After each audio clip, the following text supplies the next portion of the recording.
जिंदाबाद जिंदाबाद। ओबरा विधानसभा के विधायक कैसा हो? संजय भैया जिंदाबाद। विधायक रहे संजय कुमार जी, घर के हैं, अच्छा आदमी है। जनता कह रहा है कि नया चेहरा चाहिए और ज़्यादा लोग मांग कर रहा है संजय कुमार। यहाँ के लोग जहाँ ले चले गए, हम यहीं के लोग हैं, जनता मालिक यहाँ के, वोट यहाँ देने हैं, अधिकार यहाँ, पावर यहाँ है। ये लोग हमको जहाँ ले चलेंगे हम इनके साथ।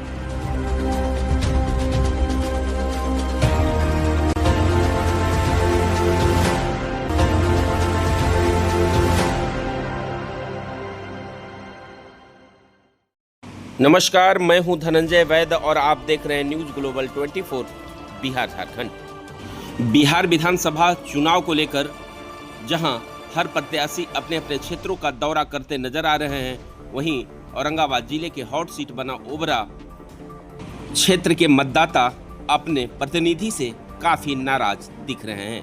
वैसे में लोगों की चाह है कि नए चेहरा और स्थानीय रूप में लोगों को मौका मिले। सबकी पसंदीदा उम्मीदवार के रूप में अभी संजय कुमार का नाम चल रहा है। लोगों की जुबान पर संजय सिंह की किए गए कार्यों की लोग समीक्षा करते नजर आ रहे हैं।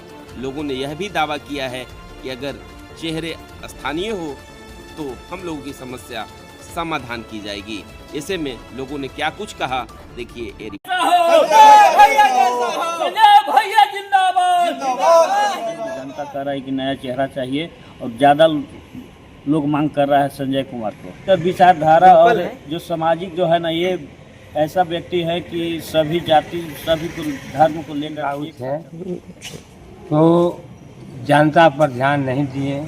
किसान का खाद का दिक्कत हो गया, उस पर ब्लैक करके 900, 800, 500, 700 के खाद बेचे। आज ओबरा विधानसभा के विधायक रहते तो जनता के खाद बंटवाते लाइसेंस बना हुआ सही है। क्या है कि हमारे लोकल विधायक रहे संजय कुमार जी, घर के हैं, अच्छा आदमी है। अपना हम लोग चाह रहे हैं कि संजय कुमार के सीट मिलना चाहिए राजद से, और बोल रहे हैं कि हम राजद से लड़ने के हम पार्टी के तैयार हैं। श्री बाबू बिहार के प्रथम मुख्यमंत्री ने जिन्होंने उद्योग धंधा उद्योग कल कारखाने लगाए, आज सारा जिन उसके बाद जो भी मुख्यमंत्री बने तो उद्योग धंधा कल कारखाने पर उन्होंने बहुत जोर नहीं दिया। वोट बैंक की राजनीति हुई, जाति में तोड़ जोड़ फलना बहुत तरह की बातें हुई। इस आधार पर राजनीति चलते आया और बनते रहे, लेकिन इसको भी डेवलप करेगा किया जाएगा तो पर्यटक स्थल के रूप में दिखाई देगा और पर्यटक लोग आएंगे तो निश्चित ही यहाँ के लोग, जहाँ पर्यटक स्थल होगा वहाँ के ही लोग का रोजगार मिलेगा, यहाँ के ही रोजी रोजगार बढ़ेगा। ये देखा जाता है कि ओबरा काफ़ी हॉट सीटों में शुमार रहा है। ऐसे में बड़े बड़े लोग, बड़े बड़े उद्योगपति इस क्षेत्र में चुनावी सपने संजो रहे हैं। वैसे में आप कहाँ पाएंगे? नहीं, ये तो समाजवादियों की धरती है। यहाँ उद्योगपति और पूंजीपतियों की कोई गिनती नहीं है। आज तक किसी मैंने ओबरा में देखा, मेरा जितना उम्र है उतना से हो सके पहले कहीं हो, एक किसी का गढ़ है, कोई कह दे कि हमारा गढ़ है, हम पूंजीपति है, हम धनबली है, हम उसके आधार पर किसी को यहाँ के लोग को मतदाता को खरीद लेंगे तो नहीं। यहाँ के जो जनता है, यहाँ के मतदाता हैं, यहाँ के जो जनता मालिक हैं, स्वाभिमानी हैं, हृदय के साफ स्वच्छ विचार वाले लोग हैं, किसी के पीछे पीछे चलने वाले नहीं हैं, जनप्रतिनिधि के पीछे पीछे चलने वाले नहीं हैं।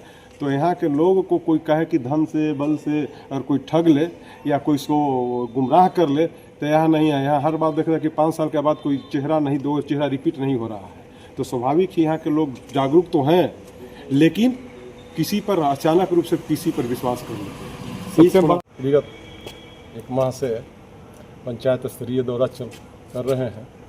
लगभग करीब 30 पंचायत का मैं दौरा कर रहा हूँ। आपको 30 पंचायत का लगभग 8-10 गाँव जो होते हैं घूम रहे हैं।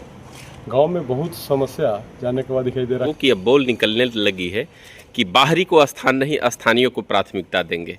इस पर आप कहाँ खड़े उतरते? हम तो यहीं के हैं, यहीं के बेटा है, यहीं जन्मे हैं, यहीं पले बढ़े हैं, यहीं के लोग के साथ वही प्राथमिक विद्यालय से होता है। प्राथमिक विद्यालय से पढ़ करके बुढ़ा पर बैठ करके पढ़ कर यहीं से पढ़े हैं।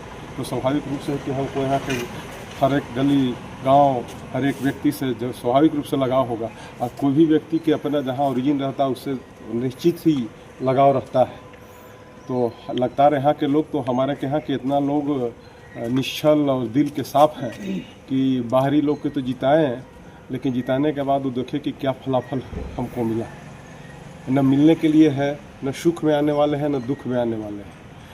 वोट के समय इतना वोट दे करके अपार समर्थन दे करके जिता देते हैं, लेकिन उसके बाद इनको शुद्ध लेने वाले भी नहीं हैं कि हमारे जो वोटर हैं, जो हमारे यहाँ 3.5 लाख जो मतदाता हैं, वो कैसे जी रहे हैं और कैसे वो अपने जीवन यापन कर रहे हैं या उनकी क्या समस्या है, इस पर जनप्रतिनिधि ध्यान नहीं दे रहे। चूँकि यहाँ वोट आए हैं जो जनप्रतिनिधि जिनको जिताएं, जो जनप्रतिनिधि यहाँ हुए, तो आधार ही था कि बिना घूमे हुए, तो जब तक कोई प्रतिनिधि अगर नहीं घूमेगा तब तक लोगों से जुड़ाव नहीं होगा। जब तक लोगों से जुड़ाव नहीं होगा तो लोगों को समस्या आएगा कहाँ से। अगर आप जीत जाते हैं तो आपकी प्राथमिकता क्या होगी इस क्षेत्र में?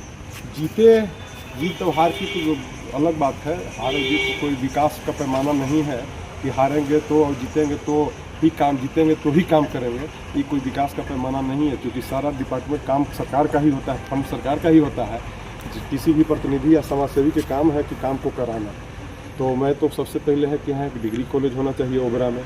दूसरी बात है कि हम लोग का एक रोड है, ये जो है पूर्वी का, इसमें बेलपोछू रोड है, इसमें चपरी जो नदी में जो पुल है, आज तक हम लगातार देखते हैं कि जनप्रतिनिधि उठाते हैं आवाज़ कि पुल बनना चाहिए। पुल के हम प्रयास करेंगे, जीतेंगे तो बनाएंगे, लेकिन जीते हैं अभी तक किसी ने बनाया नहीं है। किस कारण से नहीं बना पा रहे हैं, शायद लगता है कि इसी के नाम पर फिर अगले बार वोट ले ले कि हम बनाएंगे, फिर अगले बार वोट ले ले, इसी आधार पर। चूँकि एक छोटा सा पुल है, नहीं बन पा रहा है, तो चाहे तो जनप्रतिनिधि ऐसे है दुर्भाग्यपूर्ण है कि जिनसे ये पुल नहीं बन पा रहा है।